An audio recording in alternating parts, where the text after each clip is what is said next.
Ladies and gentlemen, I have been bit by the history bug. The books I'm talking about today are all geared toward history, specifically American history. I like to read about the origins of things, and I'm curious to understand who exactly were the first settlers of America and why they left Europe. And so I came across this beautiful trilogy of books. It's called The Americans by Daniel J. Boorstin. The first book in this series is subtitled The Colonial Experience. This would be the story of those who landed on Plymouth Rock in the early 17th century and really what their lives were like. And I'm hoping that this gives some insight into the struggles and the daily lives of the people of early America. Besides being a beautiful trilogy of books, it has plenty of critical acclaim. Each book has won its own respective awards, the first being the Bancroft Prize. The second book in the series won the Francis Parkman Prize. Just a disclaimer, I have no idea what those are. I'm not a historian, and that's that. But the third won the Pulitzer Prize, and I do know what that is. And the third book is about the democratic experience. So hopefully this will give me an idea of the overview of America, how it was shaped through westward expansion, the formulation of the Constitution. So those are the books I had on the colonial experience and American colonists. I also have an interest in the American Revolution. I started listening to a podcast recently called History That Doesn't Suck, and I quickly found out that my knowledge of the American Revolution is seriously lacking. I think in general, my knowledge of history is probably seriously lacking, but I'm here to address that, really. But I did not understand how important it was to have a knowledge of American history until I started listening to the story of the American Revolution. Why is knowing American history important? Well, I discovered how the ethos of this country developed and from what it was inspired. And to understand American history is to understand our place as citizens of this country and what it is exactly that we stand for. This podcast inspired me to learn more about the inflection points of American history, and the following books I hope will help fill in the gaps of those various points. First and foremost, I started with the Constitution. I read that all the way through.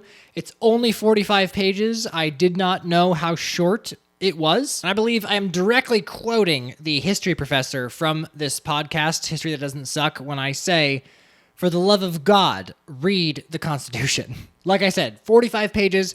I read it in a couple hours. If you haven't read it already, if you do, you will gain some insight when you read it. In my opinion, it is the greatest tool man has ever made in keeping tyranny at bay. It's a formidable weapon against a tyrant, and for that reason alone, it is good to understand it. But how exactly was the Constitution formed? Well, that question is answered in this book, Miracle at Philadelphia. This is the story of the Constitutional Convention that was held from May to September in 1787. This particular one was published in 1966, and it is the story of how the Founding Fathers of America came together and allowed, I think what they say is the spirit of compromise to take over and to inspire them. Something I did not grasp from my education growing up was just how unlikely or impossible it was that we ended up with the Constitution in which we did. Hence the title of the book, Miracle at Philadelphia.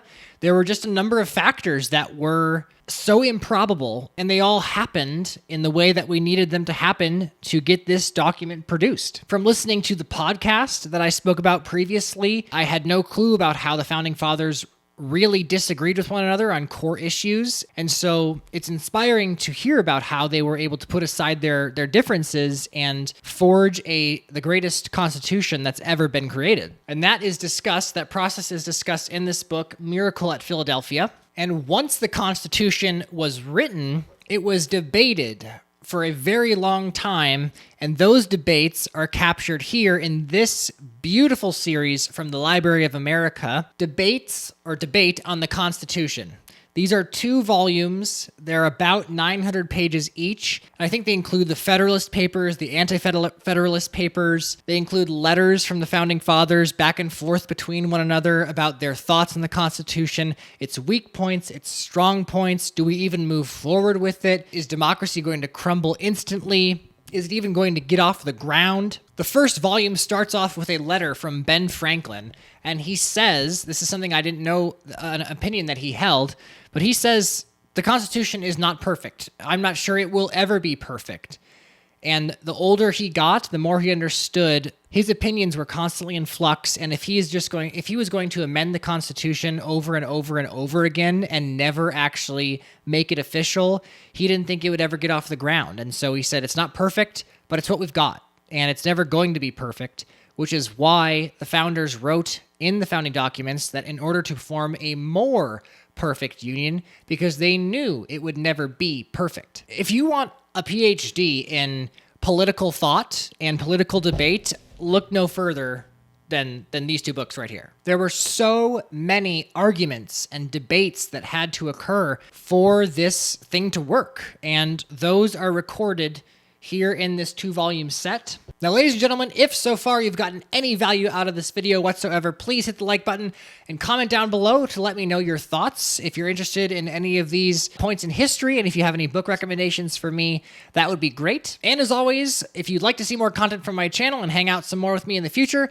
please hit that subscribe button. But last but not least, I came across something on my Amazon account, a book recommendation from the women's suffrage movement. It's actually Anti-Suffrage Essays. Now, I'm currently working through these essays as we speak, and they are fascinating because I was taught that the women's suffrage movement was sort of a battle of the sexes type thing, with women trying to gain their freedoms in America while men were holding them back. Right off the bat, these anti-suffrage essays make clear, first of all, they're all written by women from Massachusetts. They're very articulate women. They're smart women. They knew the Constitution, that's for sure. There was a significant pushback from women on the women's suffrage movement. And reading their voices and their concerns from the time, pretty enlightening stuff. It was a perspective I was never taught, and I'm guessing that most kids who went through the American education system were never taught it either. But ladies and gentlemen, that is it for today's History Book Haul. And as always, I hope to see you in the next video.